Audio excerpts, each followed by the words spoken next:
and welcome to Tiger Arena for tonight's matchup of the Lady Tigers and Central Hardin. I'm Simon Drain, and I'm here with Jared Hardin tonight for this girls basketball game. Yeah, Central Hardin coming in with a record of just 2 losses on the season, led by the Lindsay sisters. It's going to be a stout opponent coming in tonight as the Lady Tigers look to regroup from that district loss to Meade County last time out. And the Lady Tigers of Breckinridge County still led in scoring by number 11, Isabel Grimes, followed by Sydney Tucker with 14 points a game. Isabel having 18, and Katie Huffines is third with about 8 a game. And on the Central Hardin side of the ball, like I said, they come in with a record of 10 wins and 2 losses. Led in scoring, it looks like, by Monica Lindsay, followed by Alyssa Lindsay. So, like I said, led by the Lindsay sisters, and then following them will be Mallory Reed in scoring.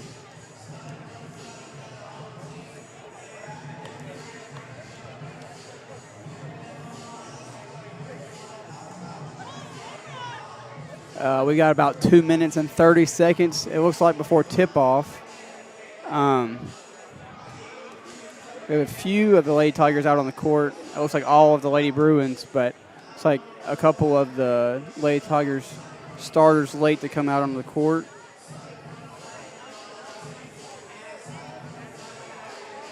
That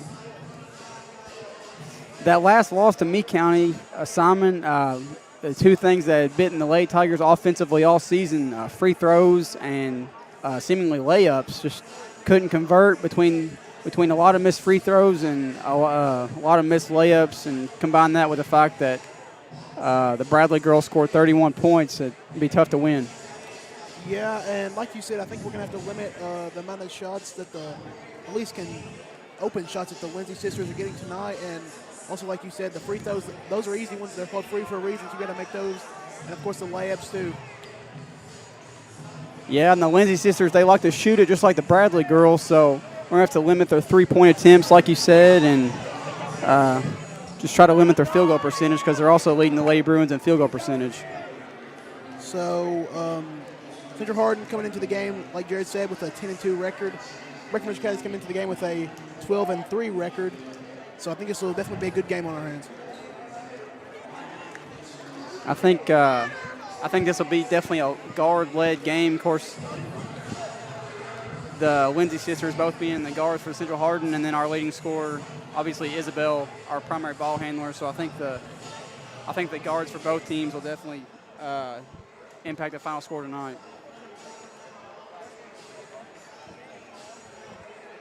I'm sure we'll see Sydney start off tonight on Monica Lindsay. She's the leading scorer. She's been picking up the team's best perimeter scorer most nights.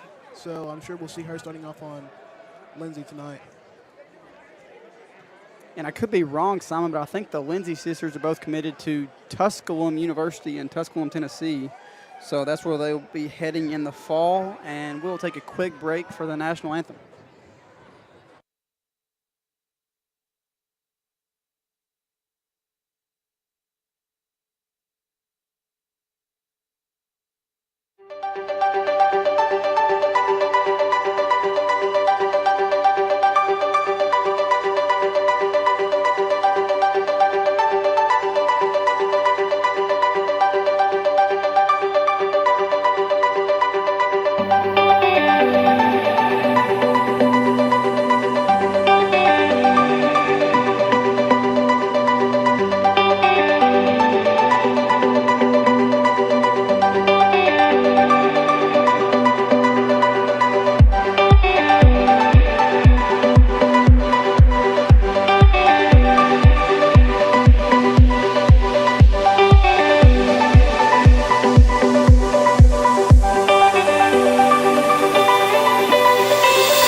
And our national anthem concluded, brought to us tonight by BCHS alumni Josh Mitchell.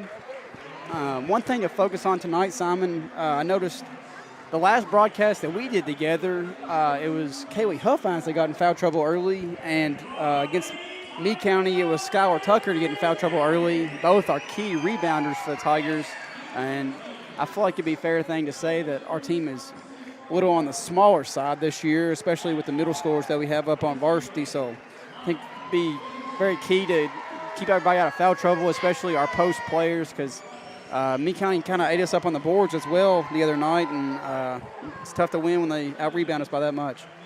Yeah, definitely we got to limit foul trouble, especially from those people, like you said. We're definitely not, compared to a lot of teams, the biggest team. Kaylee's our tallest player at 6'1", and then second tallest is Lily Critchlow at 5'10". A lot of teams have multiple, at this level, and we have multiple people over 6 foot. So we definitely got to try to limit those people to stay out of foul trouble. And the lights go out as John Kennedy gets set to announce the Lady Tigers starting lineup.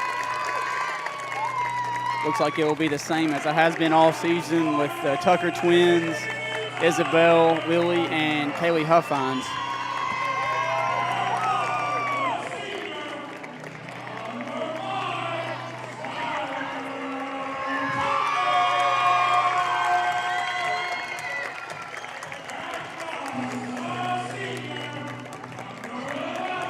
Be Skylar and Isabel, the first two off the bench during the starting lineups.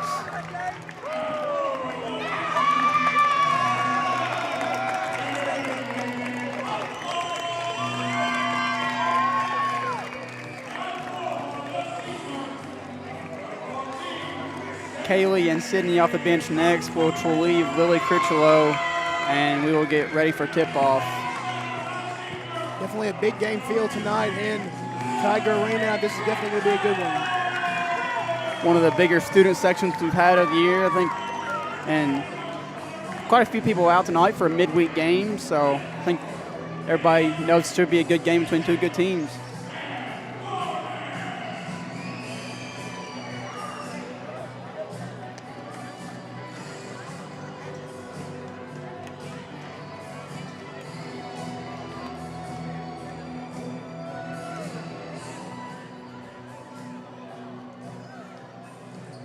Breckinridge County, of course, coached by Coach Chad Mormon, and Central Hardin is coached by Christina Covington-Jones.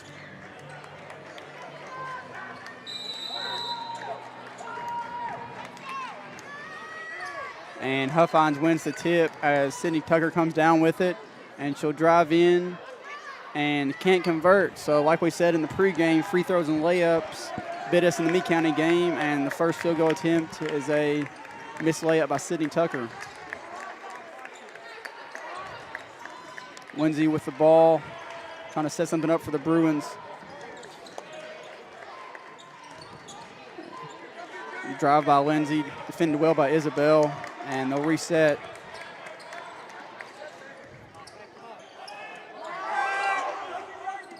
And an air ball three by Connia Jones, but Central Hardin recovers it, and they'll reset the offense again.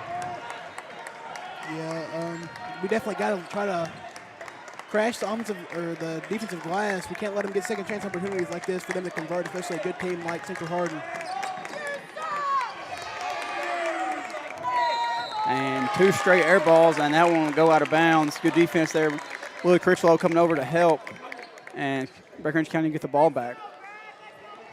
Skylar Tucker going to pass it in to Isabel Grimes. She's going to take it up the court and set up the offense.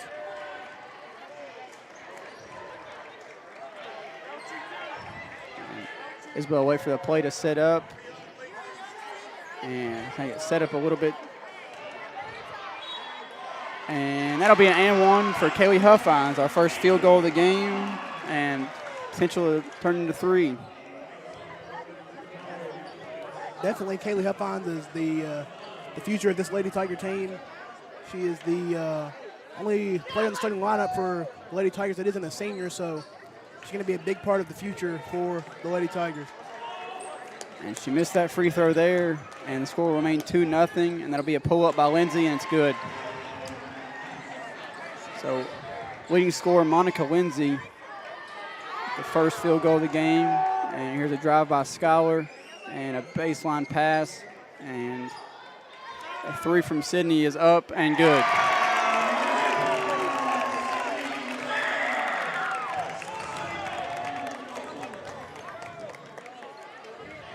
Sydney Tucker with an assist and a three-point field goal on Breckinridge County's first three possessions.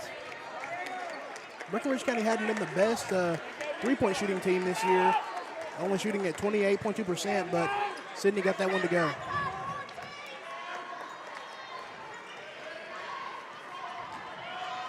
Monica Lindsay now working on Sydney Tucker. She's going to reset up the offense. Sydney playing some great defense here. And one thing to notice, Simon, good defense by Isabel on the drive there, and it forces a pickup. It'll be interesting to see. We don't expect Monica Lindsay to exit the game very much tonight, but when she does, and there'll be a push-off by Monica Lindsay, Sydney Tucker off to a good start tonight, offensively and defensively. But it'll be interesting to see if Coach Mormon goes to a 2-3 zone when Monica Lindsay exits the game, as Central Hardin is shooting 27% from behind the three-point line, even with Lindsay. So I think that'll be interesting to see. Maybe give Sydney a break from guarding somebody else if Monica's out the game. Yeah, that's a great point. Definitely let Sydney not necessarily take a breather or take a complete break, because she's obviously still going to have to play in that zone defense, but let her, 1B is definitely tough as guarding someone as good as Monica Lindsay for sure. And then inbound to Huffines, and it'll be off to Isabel on the wing, and she'll shoot a three, and it's good. Breckinridge County will take an 8-2 lead early in the first quarter, and Lindsay will bring it up for the Lady Bruins. Tigers off to a quick 2-for-2 start from behind the arc this game, so if they can get it going early from beyond the arc, I think it'll be a good night for the Lady Tigers.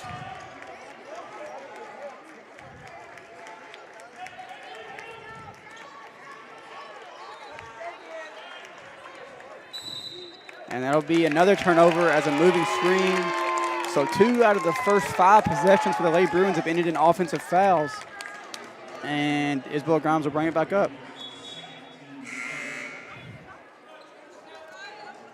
It's like that's very uncharacteristic of a good team like Central Hardin to have those unforced turnovers, offensive fouls like that, especially early in a game against a good team like Breck County. And Morgan Covey came in there for Central Hardin in exchange for Mallory Reed. And a little up and under by Lily Critchlow, and that'll extend the lead to 8. So 4 out of the 5 starters for Breckinridge County have already scored here in the first few minutes of the game.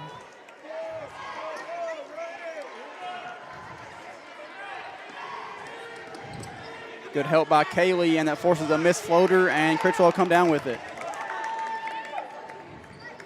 And Isabel will push it. And that pass is intercepted by Central Hardin. And Sydney swipes it out of bounds, and Central Hardin will take it out of bounds.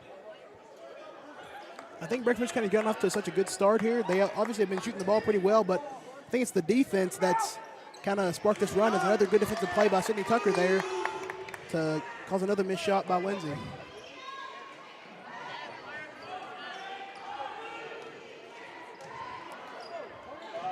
Nice ball movement now. Sydney Tucker in the corner for 3. No good. Rebounded by Lindsay. Lindsay to Lindsay, and Monica pulls up, and it's good. It's a sweet jumper she has. It's the second one she's hit from that same pull-up mid-range spot, so you have to definitely limit those opportunities for her. Right now she has all 4 of Central Hardin's points, and like you said, both of them came from the same spot, so hopefully they can shut her down early and keep this flow on offense. And another missed layup, as that one was from Lily Critchlow. And the Euro step. Interesting no call, as Isabel Grimes tried to draw a charge there, but no whistle from the official, and Central Hardin will take it out of bounds under their own basket. Alyssa Lindsay goes up for the jumper, but comes down, and Willie Critchlow, will force a jump ball. And per usual, Caroline Lucas is the first sub of the night for the Lady Tigers. She's going to come in for number 50, Lily Critchlow. Lily Grimes graduated a few years ago, a little behind the times.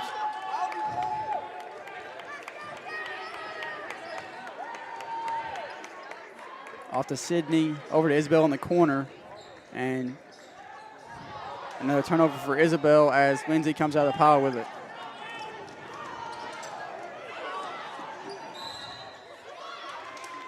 And Alyssa Lindsay draws that foul, and she'll go to the line for her first free throw attempts of the night.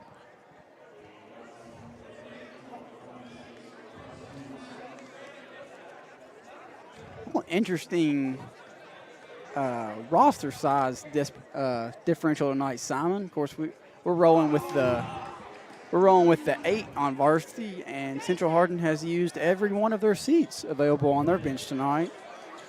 But yeah, I like what Breckinridge County is doing with their roster, because 8 players, if you're not going to actually play all 8 of those players that you got, there's no point of really having them on the team. So I'm sure a lot of the players Central Hardin has, all 15 of them, not all of them, get really that much playing time. So I'm sure it's just kind of a wasted roster spots there. So that if you don't really need to use those players as a roster spot, there's no need to have the Skylar Tucker gets a layup there. Yeah, that's a good point, Simon, as Skylar Tucker has her first basket of the night, and now all 5 Breckinridge County starters have scored a field goal.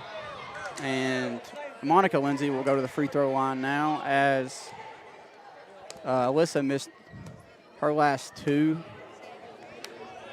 Monica Lindsay is shooting 63% from the line this year. We'll see if she can knock down these 2 ones here. And it appears the foul is on the floor. Interesting, you brought up the free throw percentage from Lindsay, as Central Hardin is only shooting 54% as a team. It's interesting to see from a team as good as Central Hardin, especially given the schedule they've played this year. It's hard to believe that they've shot that poorly from the free throw line and still managed to win the game that they have. That's a good point. And the interesting thing is about that is that Monica Lindsay, is actually the leading free throw shooter percentage-wise for their team. So leading the team at only 62%, and you're still getting the job done with that good of a record, it's kind of hard to believe. Sydney Tucker had her jumper blocked by Connia Jones, and then immediately committed a foul against Jones. So it'll be Lindsay here on the inbound.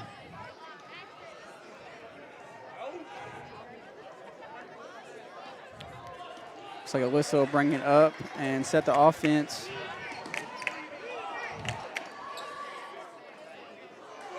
As Monica's 3 rims out, and Sydney Tucker comes down with it. Up to Lucas. Lucas is pushing 1-on-3, and that'll be a block. A charge. One official had a block, one official had a charge. I think the charge was the right call. Lucas a little bit out of control there. It would have been and 1 for Lucas, but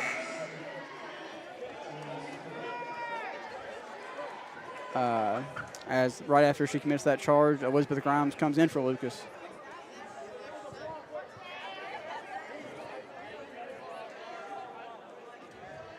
Lindsay will bring it up again for the Lady Bruins as we have a score of 12-3 with a minute left to go in the first quarter.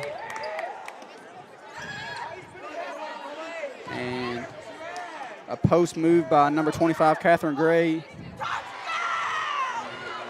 Can't go, but Monica Lindsay gets the rebound and hits a mid-range jumper.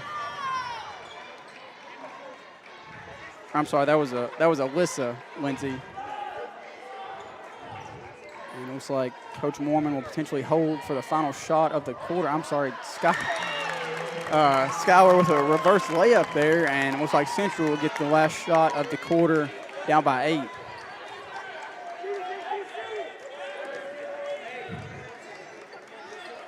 I don't think Skylar really intended to put that layup up, but I guess she realized how open she really was. I don't think she realized how open she was. But at the last second, she put that one in. That's a tough shot being left-handed on that side of the goal coming from that angle, as a mid-range jump doesn't go, and the rebound by Breckinridge County will be the last play of the game. So at the end of the first quarter, Breckinridge County leading Central Hardin 14-6, and we'll take a quick break.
And we are back now.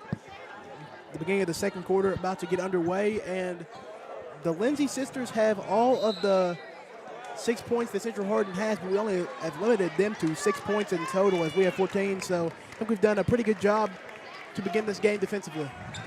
That's a good point, Simon. I think especially if we shut down the Lindsay sisters, especially Monica, then Central Hardin will really struggle on offense, as right when we say that, they scored their first non-Lindsay basket of the game. But you can tell their offense really flows through the sisters, and I think if Sydney and Schuyler can shut them down, or Sydney and Isabel, who have been guarding them the majority of the game, I think if they can shut them down, then Central Hardin will really struggle on the offensive side of the ball. Sydney Tucker just scores there, a pass by Schuyler. Another three by Lindsay rims out, and the rebound by Jones as Breckinridge County continues their defensive rebounding struggles. Luckily, much more efficient on the offensive end of the court tonight as they were against Meade County. And Lindsay misses another three, and Jones tracked down another offensive rebound. And it looked like a jump ball to me, but say Jones was fouled on the shot, so Kanye Jones will shoot two.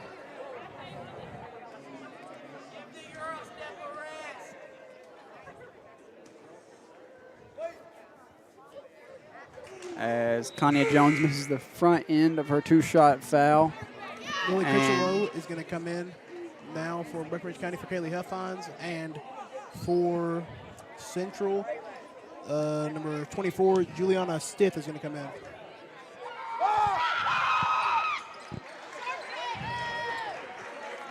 And Elizabeth Grimes will bring it up for the Tigers.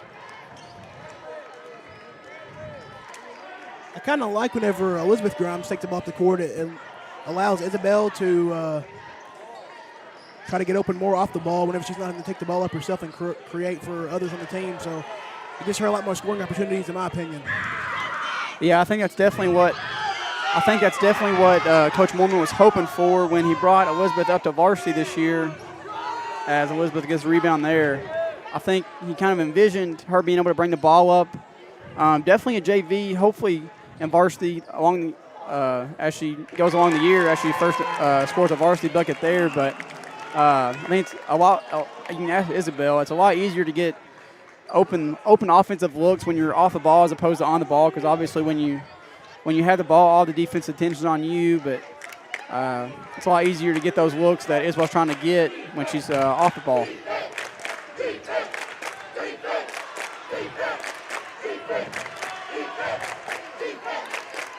As Lindsay to Stith here, and back to Jones, and back to Lindsay as they're been trying to feed that post all night, and hasn't worked out for them. And another three, and that one's good by Monica Lindsay.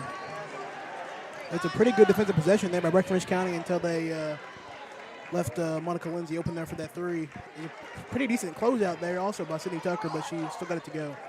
Yeah, it'll be interesting to see what the Tigers do the rest of the second quarter, and especially in the second half. It'll be interesting to see as Elizabeth's layup rims out. what he does defensively against Monica in the second half, because I think pretty much no matter what happens, with the ball, I think she's the one player on Central Hardin that you can't leave. She's had a couple threes rim out, but she's got a good stroke, and I think it'll be hard to double in the post, especially off of her. So I think Coach Woolman will kind of push that into the girls at halftime. Is whatever's going on with the ball, you can't leave Monica Lindsay. Yes, and Harper Hines is going to come in the game now for Central Hardin as Elizabeth Grimes takes the seat for Breckinridge County and Kaylee Huffines comes in. And Skylar will shoot a three, and that'll be long as Lindsay brings up the floor against Isabel. And the new entry into the game, Harper Hines shoots a long three, and it's also long. And Isabel goes around two Bruins, and left-handed floater is good.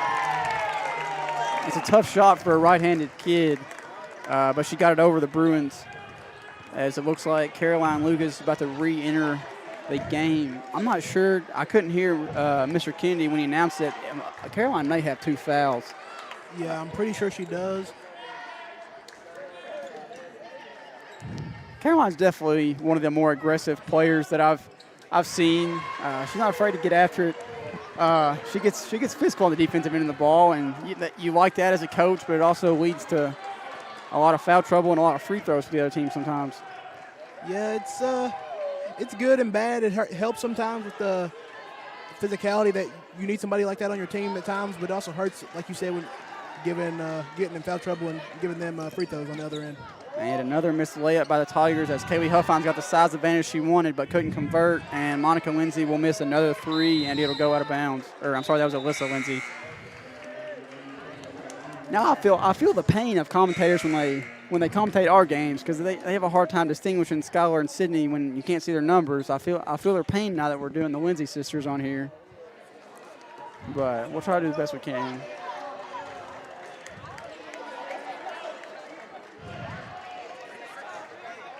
As Isabel will bring the ball up the court and reset the offense now that Elizabeth's not in the game.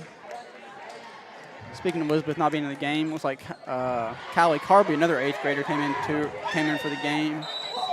And immediately upon entry, Callie Carby has a turnover, and it will lead to 2 more free throws from Kanya Jones. For anyone wondering about our boys district basketball games, Meade County Hancock will play tomorrow night at Meade County. So that'll be a good game within our district and will likely affect our district seeding come district tournament time. So if anybody's wondering about that game, you can watch it in person at Meade County High School or on MCHS streaming. It will be streamed if you guys don't have anything else to do. But you should have something to do because we have home games tomorrow. We have a triple header, so don't watch that game because that means you're not watching our game. We have a triple header, JV boys, varsity girls tomorrow. So look up the score of the Meade County game after you're done watching our game on Breck Live, or maybe you can come in person. As Kaylee Huffines down low gets a nice bucket in the post to put the Lady Tigers up by 6. And good defense by Kaylee Huffines as she keeps Jones from getting an easy bucket there. And Sydney will bring it up. And we'll dribble past to Isabel. Isabel drives on Lindsay and can't finish.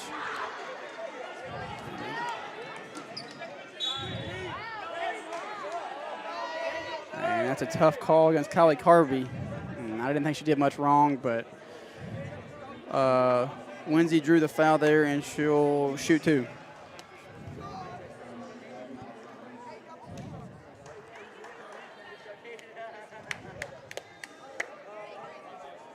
And earlier we were talking about the free throw percentages for Central, how they weren't really shooting that good from the free throw line as good of a team that they were. But Breckinridge County isn't really shooting much better as they are 56.5% from the free throw line, as Central was 54.2. I wish we had a stat. We can't do it with our resources. I wish we had a stat for our field goal percentage within 3 feet of the basket. So yeah. It's frustrating. I know it's frustrating to watch. It must be frustrating as a player. It must be frustrating as a coach to design up execute these plays, and you drive past somebody and you can't end up finishing. And I know it's hard, especially in varsity basketball, but it's just frustrating. And you got to think, come district, region tournament time, if we can clean up the layups and can clean up the free throws, so I think we'll be really tough to beat. Really tough to beat it, not only in the region, but I think also in the state. Most definitely. And I think if that stat was a thing, I don't think that Coach Mormon would be too fond of the percentages on that stat. It's probably a good thing Huddle doesn't offer that stat, because I think that would be a very, very much emphasized point in practice. I think that'd be a boring thing to practice if I was a girl, just practicing layups over and over. Layups and free throws, all practice, but it's the little things that lose big games sometimes, and I think essentially it cost us the Meade County game, if I'm being honest. Yeah, and the thing is, for this game especially, we've been very good on the defensive end. It's just that we'd definitely be up by double digits so we could convert some of the open layups that we've missed.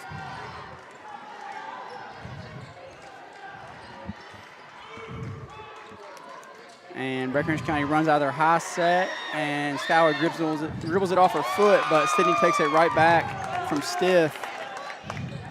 And Schuyler will drive again, and a nice pass to Huffines, but it turns into a jump ball. So with 55 seconds left in the first half, Tigers will take it out of bounds under their own basket, up by 4.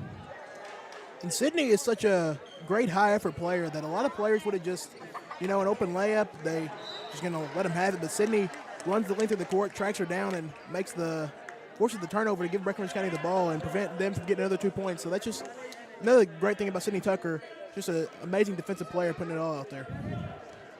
Yeah, one thing about Sydney, you've never been able to call her lazy. She's definitely high energy. Her and Schuyler both. They're both high energy, high effort defensive players.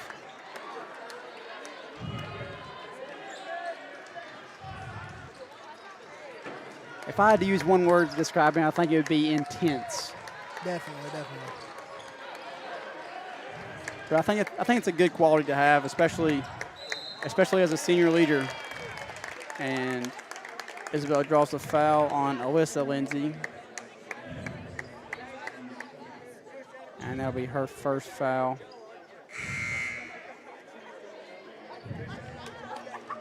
As number 25, Catherine Gray, re-enters the game for stiff.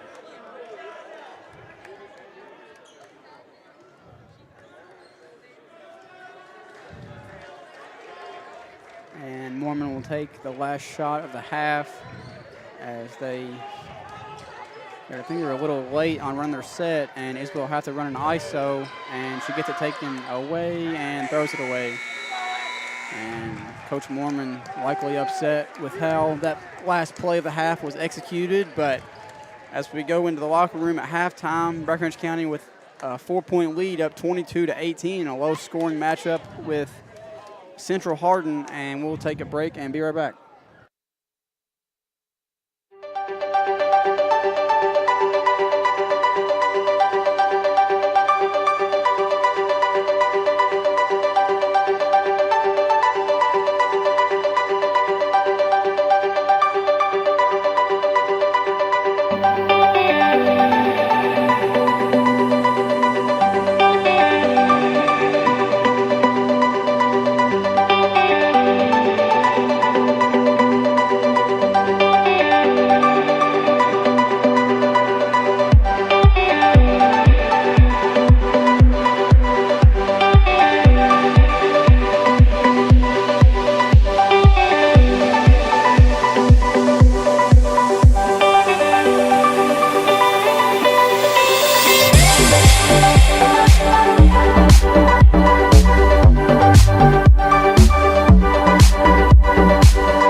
And we're back to start the second half, as it looks like Central Hardin will get the ball first, as it'll be Lindsay to Lindsay on the inbound pass, as it has been most of the night. And Lindsay on the pull-up, and it's no good, and Isabel comes out of there with it. And it looks like Isabel took her sleeves off at halftime. Yeah, I was just about to mention that. It happens a lot of games. She starts off with the long sleeves, and then she coming out of halftime, she doesn't have them on. So, and a good fake by Skylar, and she had a layup, and she dribbled it off her foot. And that'll be a turnover by Breckinridge County. Yeah, and like I said earlier, Breckinridge County has done great on the defensive end for this game, but a lot of unforced errors like missed layups and missed free throws, stuff like that, have been the reason why this game is so close and not a double-digit ball game. And that'll be an and one for Monica Lindsay, as she had a little mismatch on with Willie Critchlow out there guarding on the perimeter, and that's tough for Willie, being a post player, interior player, to guard somebody as quick as Monica Lindsay out there.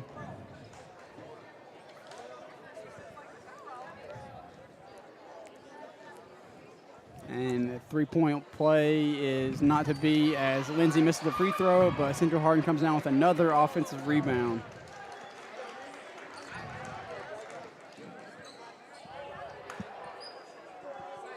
And just like Meade County did to us the other night, I think Central Hardin has had more offensive rebounds than Chad Mormon would like to this point in the game.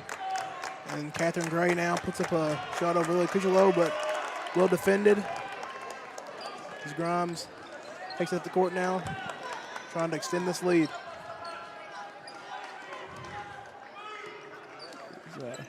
Pass to Sydney, and she picks up her dribble, and she gives off to Skylar. Skylar quickly picks up her dribble, and an interior pass to Skylar, and she drives under the basket again, and a mid-range by Huffines is no good, but Skylar gets the rebound. And a foul drawn by Isabel on Lindsay again. It's definitely hard to guard someone as shifty as Isabel is and crafty with the ball off the dribble. So a lot of times it's either give up a easy layup or try to either foul or do something to try to contest her when she's driving to the rim. Yeah, that's a good point. Isabel shoots a lot of free throws. Just struggles to convert them at times throughout the season. She's a good shooter. She shoots well from behind the three-point line. She's got a good stroke, but sometimes it's just free throws is a mental game a lot of the times, as she goes 0 for 2 there. And Isabel, of course, being our leading scorer, it's hard to think she may be averaging and scoring that many more points if she's able to convert more of her free throws.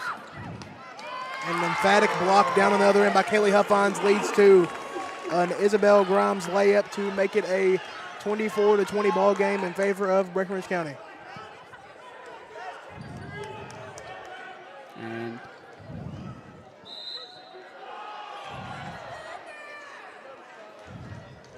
an unfortunate call on Lily Critchlow there. I think all she had to do was fall, and I think that was an obvious charge.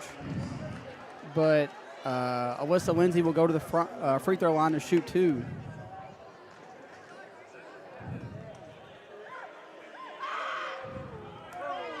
And she'll hit the first one and make it a single possession game, as Central Hardin has slowly and quietly made their way back into this ball game, as early in the first quarter we thought maybe had the potential to be a blowout, but Central Hardin, being the quality team they are, has come back and hold a 3-point lead as Isabel Grimes overshoots another layup.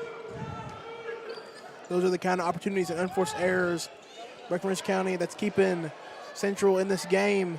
Isabel Grimes makes a great move off the dribble, beats her man off the dribble, but then blows the open layup. So we got to limit those open layups that I'm sure Chad Mormon has tried to emphasize with his team. And I think a majority of those missed layups, especially by Isabel, it's kind of trying to avoid the contact in there. And, of course, was the feel of the foul not getting called. But I think you kind of just got to take your chances. And as Skylar does a nice job there of drawing the contact, I think Isabel kind of needs to do more of that and try to kind of embrace the contact and go through it instead of trying to avoid it and kind of throw off your shot a little bit. And it might kind of, like what you said, it might kind of be just a mental thing because as times, like you also said earlier, that this team hasn't really been too hot from the free throw line. You might want to try to avoid getting fouled, just try to convert the bucket as is and not have to try to maybe take those free throws as opposed to getting an open layup and just not getting any contact. So that might be her intention. I'm not sure, but definitely a smart move than what Schuyler did that gave us 2 points off the 2 made free throws. Yeah, Schuyler did a nice job of drawing that contact and then converts both free throws. And that'll make it a 5-point game as Caroline Lucas enters the game for Lily Critchlow as she did as a first sub in the first half. And an errant throw by Lindsay and into the hands of Kelly Huffines as Isabel brings it back up and Sydney will go up and her layup rims out and Lindsay will bring it back up. And a goal by Morgan Covey makes it a 3-point game again. Caroline Lucas now going to take it up for the Lady Tigers. Going to try to initiate the offense, maybe get Isabel some nice open looks. And she gets did. one there. And it's good. And that's exactly why you put, I know Caroline's more of a defensive specialist, but it's great to have guards like Caroline and Elizabeth Grimes that you can put in the game and take some on-ball pressure off of Isabel. And that's exactly why Central Hardin's coach just called a timeout there. I bet she's yelling at our team right now, you can't lose track of Isabel even when she doesn't have the ball. I know you're expecting her to bring it up, but when Caroline or Elizabeth brings it up, you still got to focus on Isabel, just like we have to focus on Monica Lindsay even when she doesn't have the ball. And Isabel, I think, is a amazing player with the ball in her hands, initiating the offense. But I think, in my opinion, she's even better playing off the ball because of how spectacularly she moves off the ball, able to create space for herself and get open off the ball to get open threes like that. And she's a great three-point shooter, so I think she excels in that aspect of her game. And she's not necessarily a three-point specialist, but like you said, she does shoot a good percentage from out there, and she just knows the game. She knows how to get open with and without the ball, and she knows how to create space for herself, but also off the ball, she knows how to create space for herself and others. So it's just, she's played the game for a long time, especially she's played the varsity game in a long time actually, and she knows how to get open with and without the ball, but it's a lot easier without. She plays some good post defense there off a girl a lot bigger than her, and Caroline comes out with it, and Caroline converts that layup as Lindsay will bring it up, and Tigers are up by 8 again. And Caroline using that blazing speed there, gets the ball and goes coast to coast with it as a 3-point field goal. I think it was a long two, I believe. Yes, for Central. Foot was on the line. I think that was number 32, Mallory Reed, as Lindsay will deflect that ball out of bounds as Caroline Lucas says, my bad on the passing miscue, and she'll set it up the offense again.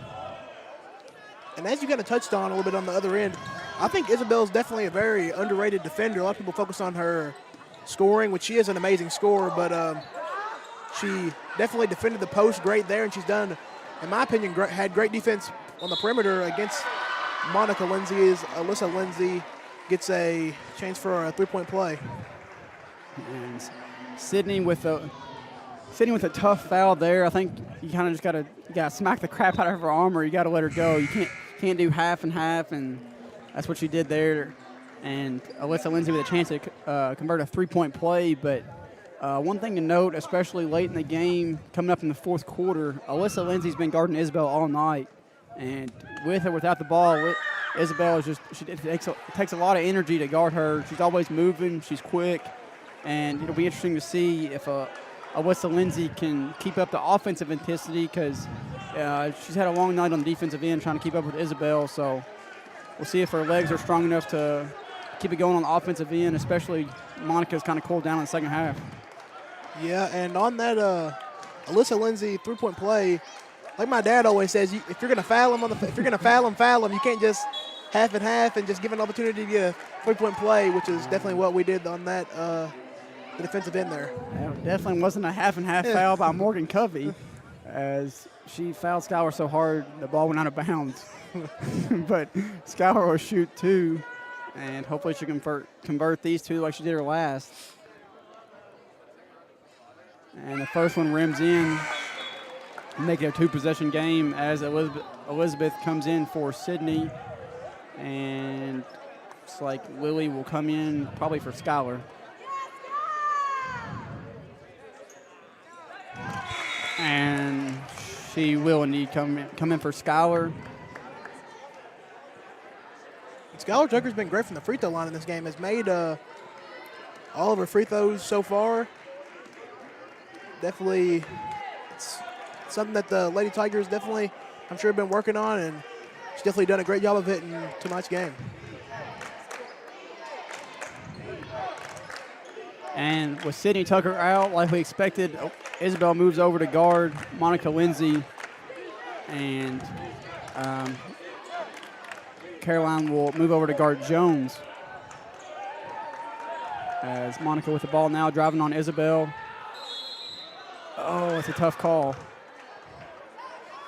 It's tough like that. I think Monica kind of originated that contact, but it's tough when she's going up like that, and Monica Lindsay will shoot 2. It's definitely a tough call. The offensive player initiates the contact. In my opinion, it's kind of hard to call the foul on the defensive player if that's the case. Yeah, it's tough on the official in that situation because I'm not saying Isabel should have flopped, but I think if she falls right there, it's kind of an offensive foul. Same thing with happening to Lily Critchlow a while ago, but it's just when there's that much contact, I think they got to call something. And if the defensive player doesn't give any signs that they're getting pushed, it's hard to call on a defensive player as well. So tough in those spots, but Elizabeth will set up the offense as she gives it off to Lily and into Kaylee in the post. And a good move by Kaylee and a good hook shot. And that'll give the Tigers a 7-point lead as Alyssa Lindsay with the ball now guarded by Elizabeth. Isabel Grimes doing a nice job of denying Monica Lindsay the ball right now. We haven't seen that much from Sydney tonight. She's done a good job on Monica, but they haven't been playing deny very much as Jones misses the layup there, but seems to be, while Sydney's taking a quick breather, Isabel seems to be denying Monica the ball a lot more than Sydney did in the first half. And the N1 by Caroline Lucas as Stith tries to draw the charge, but they called a block, and number 2, Caroline Lucas, will go to the line for a chance for a 3-point play. And Skylar Tucker and Kylie Carby are going to come in now for Kaylee Huffines, Lily Critchlow. We're going to play a little bit of small ball here. As Kylie Carby and Skylar Tucker definitely would be our post in these lineups as the Caroline Lucas free throw rims out. As Jones pulls up, and it's no good. As Isabel comes down with the saving pass by Lindsay, and she gets smacked in the face on her way up, and that'll be another trip to the free throw line for the Lady Tigers, as it'll be Isabel Grimes.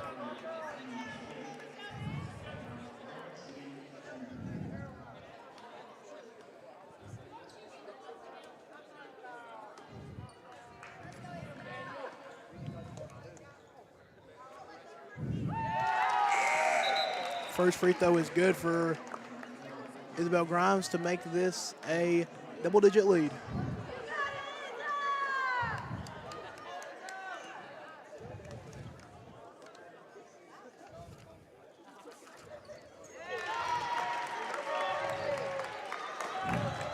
And it'll be a 11-point lead, 39-28. Definitely a good defensive battle by both teams tonight, as the Tigers have done a good job of shutting down the Lindsay sisters to this point. And that'll be a 3, and it's no good. A good box out by Caroline Lucas, and she gives it up to Isabel, and Isabel will push. And out to Skylar.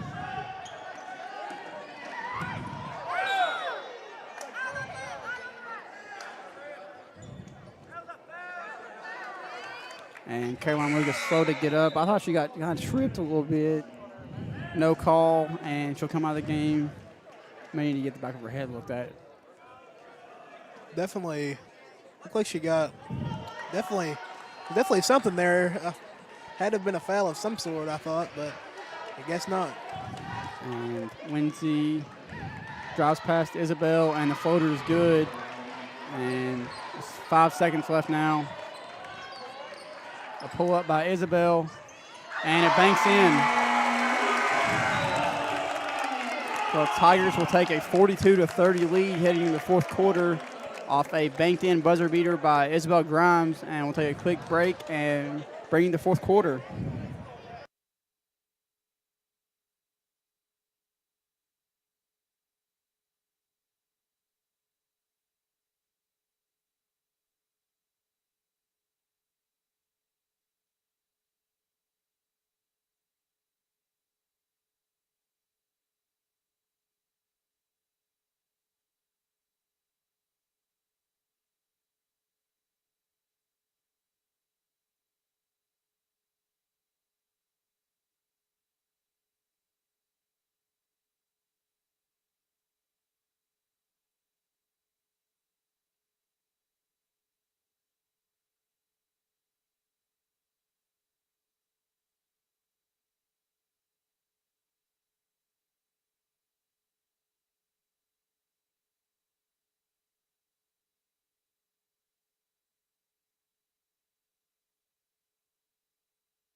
And we're back to bring you the fourth quarter as the Willie Critchlow pass is intercepted. And Lindsay will bring it up and bump from behind as the fourth quarter will start with 2 free throws by Alyssa Lindsay. Interesting on the offensive side of the ball tonight.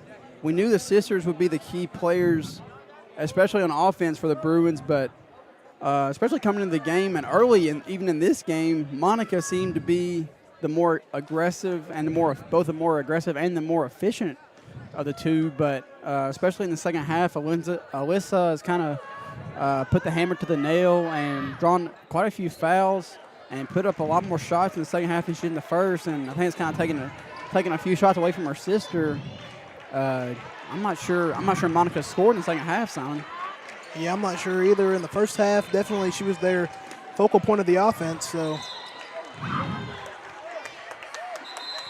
and after that turnover by Skylar Tucker, Chad Mormon will take a 30-second timeout, and we'll stay on here just a 30 seconds. So shouldn't be too long. Tigers up by 11, 42-31 with 7.5 minutes to go in the game. Not a district or region game tonight for the Lady Tigers. Central Hardin coming in out of the 5th region down in the E-Town area. So, but I think the boys and girls teams both usually play Central Hardin at least once, maybe twice each year. So, not a region team, but I guess you'd say they're a local team. And I think they usually find themselves on Breckinridge County schedules. And both boys and girls each year.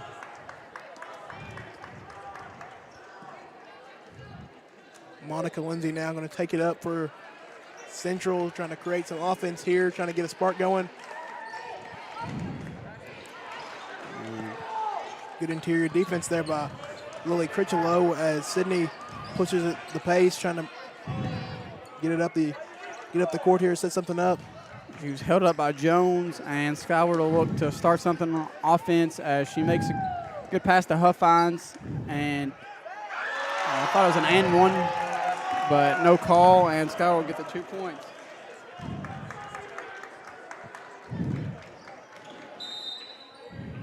And it's a tough hand check by Isabel. I think it's her 3rd, I believe. And Alyssa will take it out again.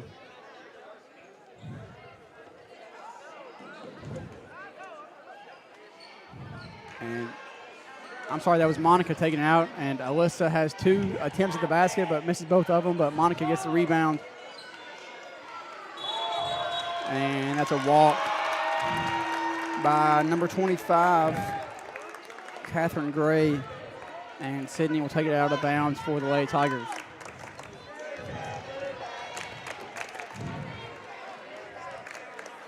And looks like Isabel Grimes will set up their play. They call it 14. Well, 4 high action, 2 on the elbow, 2 on the wings, and it'll lead to a Kaylee Huffine's layup, and that one rattles home. So Kaylee Huffine's having a good night tonight, offensive and defensively. She's had a couple blocks down there on the other end of the court, and she's converted most of her field goal attempts tonight, so a solid outing for the freshman. She's a very versatile player on the offensive end, as Sydney Tucker goes in for a layup with a nice Euro step and puts it in to give Breckinridge County a 17-point lead, their biggest lead of the night. But as I was saying about Kaylee Huffine, she's a very versatile player offensively. With her height, she's definitely a force down low in the post, but she also has a sweet stroke down in the mid-range. So she's a very, very, very talented player. And the offensive rebound comes down in the hands of both teams, and it'll be a jump ball. And Central Hardin will get it as Breckinridge County got it to start the 4th quarter.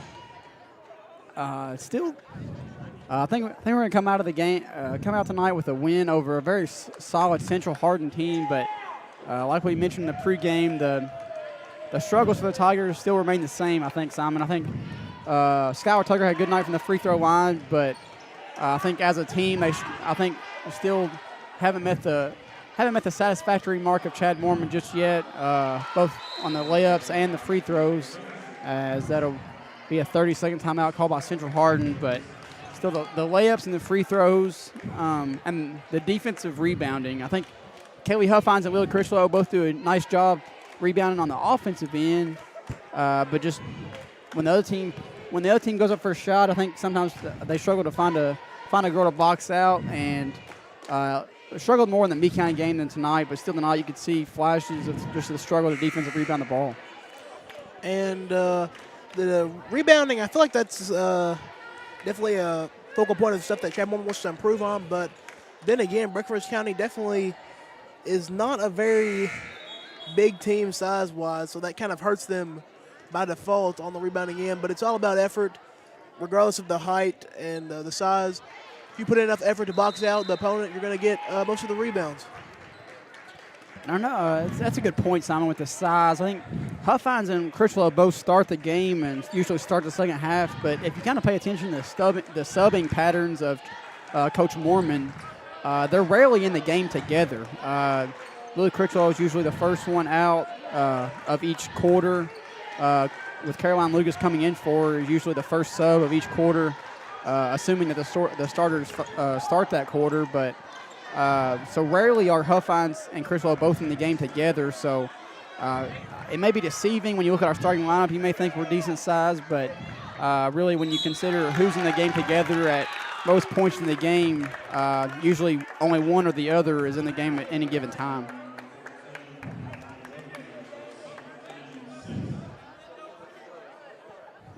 Speaking of Caroline Lucas, she'll shoot 2 after a nice drive with her left hand. And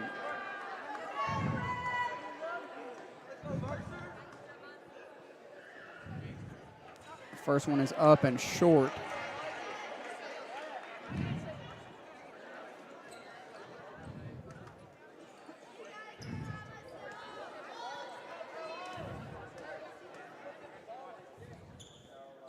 And the second one is no good, and the score will remain a 15-point game, 48-33. As Lindsay pushes, goes behind her back, and gives it off to Jones. I thought that was a walk down there, but nothing called, and a good drive by Lindsay, and stopped on a dime, and a nice little float shot, and bring the league to 13. And Isabel Grimes, of course, in no hurry to get the offense started. A pass goes through the hands of number 25, Catherine Gray, and Kaylee Huffines with an easy bucket there.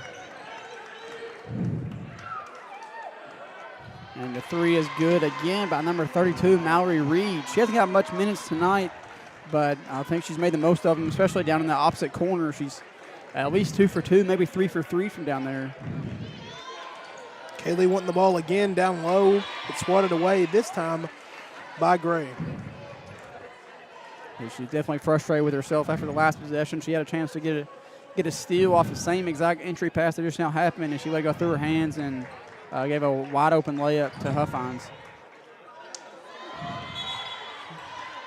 And a frustration foul there from Schuyler as she got her shot blocked by Lindsay, and that's a foul that Chad Mormon probably won't be very happy with. 94 feet from your bucket and puts Lindsay at the line shooting the bonus.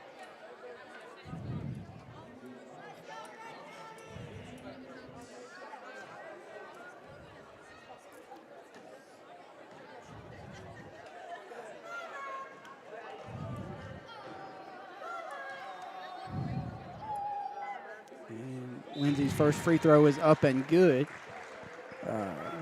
I'm not sure how long they've been with the coaching staff, but we do have some new additions to the coaching staff recently. I'm not sure exactly when they came on, but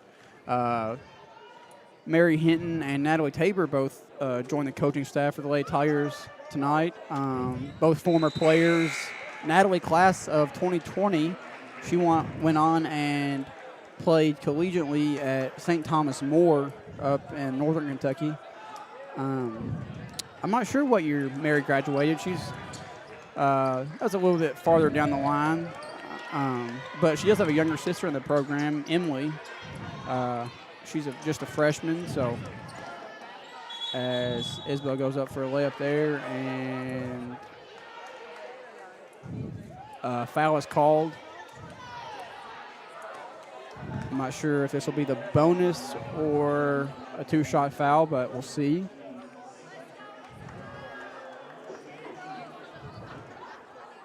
I want to say Mary was class of 2015, Simon, but don't quote me on that. Yeah, I'm not 100% sure either, as Isabel misses the first free throw.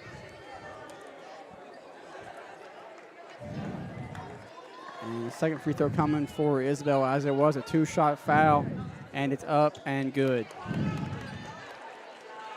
Lindsay will bring it up quickly, and she gives it off to the other Lindsay. She drives against Sydney and off to Jones, back to both Lindsays, and Monica will go up. I'm sure that's Alyssa. Alyssa goes up for the layup, and no good.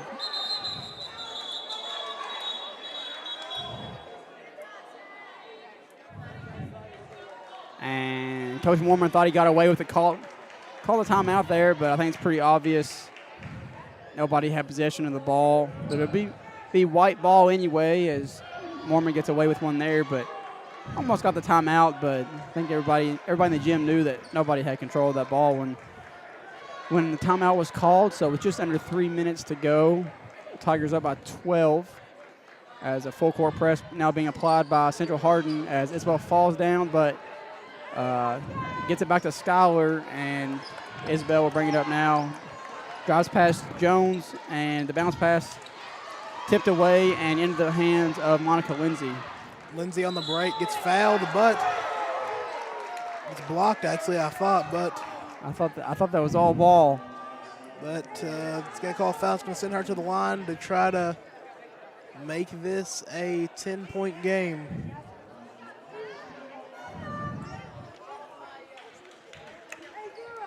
And it looks like Lily Critchwell will be coming back into the game now. Wait to see who she comes in for between these free throws. A two-shot foul on Schuyler.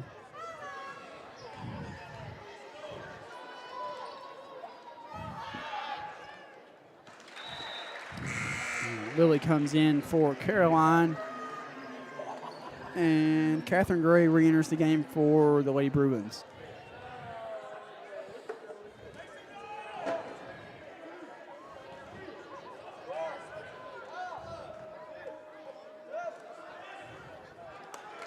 Lindsay converts both of those free throws.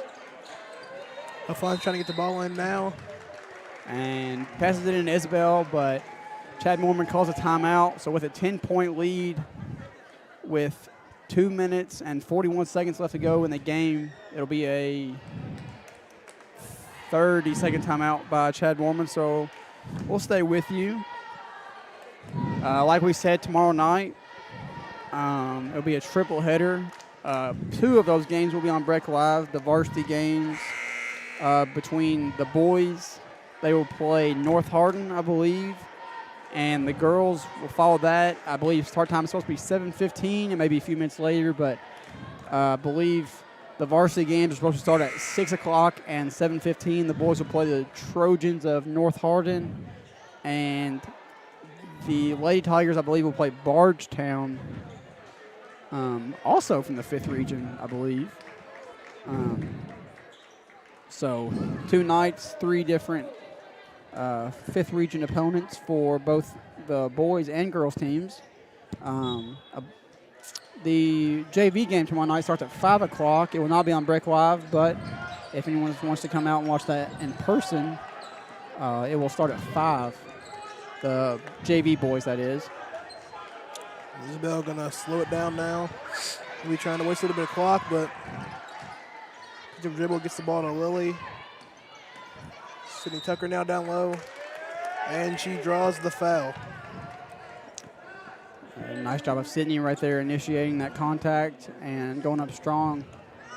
The boys will play tonight, tomorrow night, coming off an impressive 18-point victory over Davis County out of that 9th district of the 3rd region. So Sydney Tucker will hit the first of 2 free throws there, but the Fighting Tigers hope to carry on that momentum under the direction of first-year head coach Jeff LaGrange, and will face a North Hardin team that I'm sure is pretty good.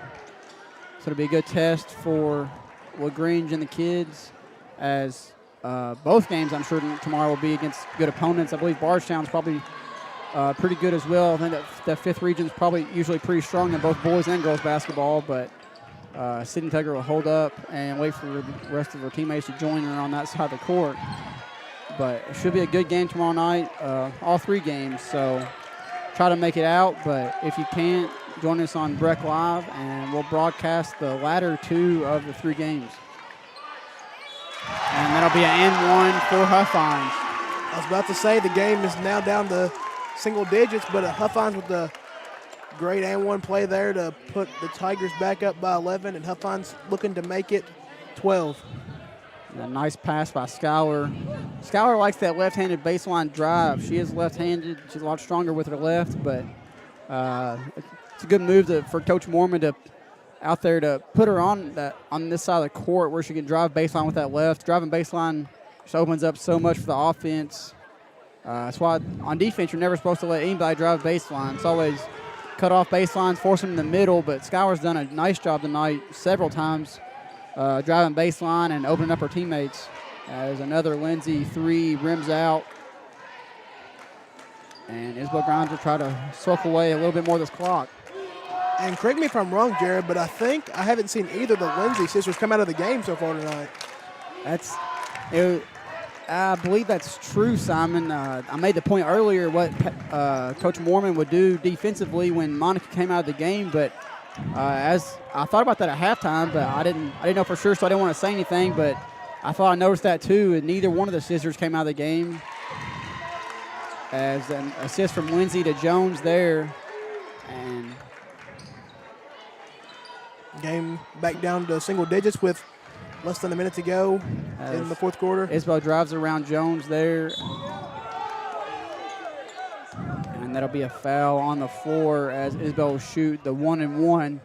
And the next Central Hardin foul will be the double bonus. But Isabel trying to gain some confidence on the free throw line and also trying to extend this lead to double digits here.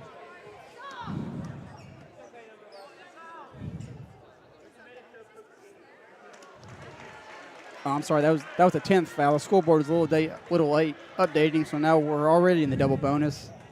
As Isabel will shoot the second of 2, and it's up and rims in. So it's a 10-point game with under 50 seconds left. as the Lindsay sisters will bring it up. And walking away a little bit more than the clock now. I think their coach wanted to. And they get the bucket, but it took a little bit more time off that clock than Coach Covington Jones would have liked. And now back again, an 8-point game with under 34 seconds left. As this will be a full timeout by Coach Jones.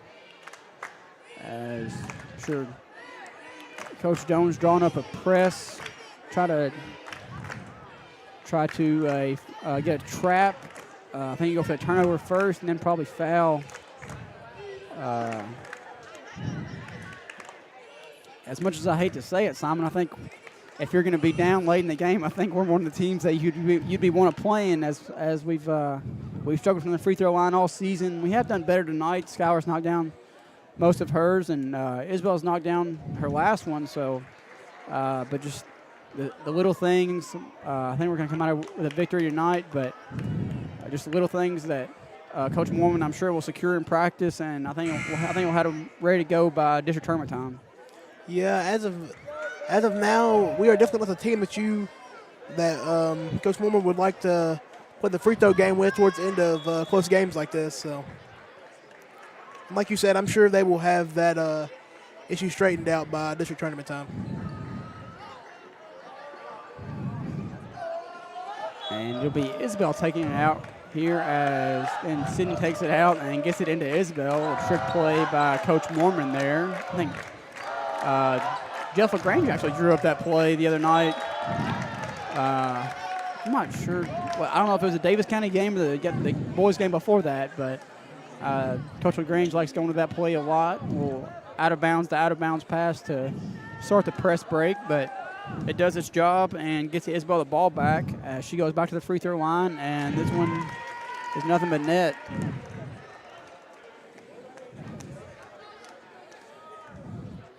Second free throw by Isabel is up, and it is good to extend the Tigers' lead to double digits once again. Isabel hit her last 3 free throws. That'll be, and a Lindsay jumper is no good. And back to Isabel, and then she tried to foul Isabel again, but unsuccessful as a trap comes. And off the Huffines on the baseline, and this will run out the clock. The buzzer will sound, and the Lady Tigers will get a double-digit victory over a very good Central Hardin team. Low-scoring, good defensive affair. Like we alluded to in the pregame, Coach Mormon and the ladies did a nice job of shutting down the Lindsay Twins for in the most part. They scored some buckets and got some free throw opportunities, but outside of them, I seriously doubt either one of besides either one of them scored in double digits. So, good defensive plan drawn up by Coach Mormon and his staff tonight, and kept the Bruins under 50 points, which is really impressive considering the offensive production they've had in the majority of the year. So, great performance tonight by Coach Mormon's kids, and they'll be back to action tomorrow night, like we said, against Bardstown in the 7:15 game of our triple header. So. Come on out and support both boys and girls teams tomorrow night, and both teams will look to get another victory under their belt, as both teams will be coming off wins against quality opponents. So we'll see you tomorrow night, and I hope you'll be with us.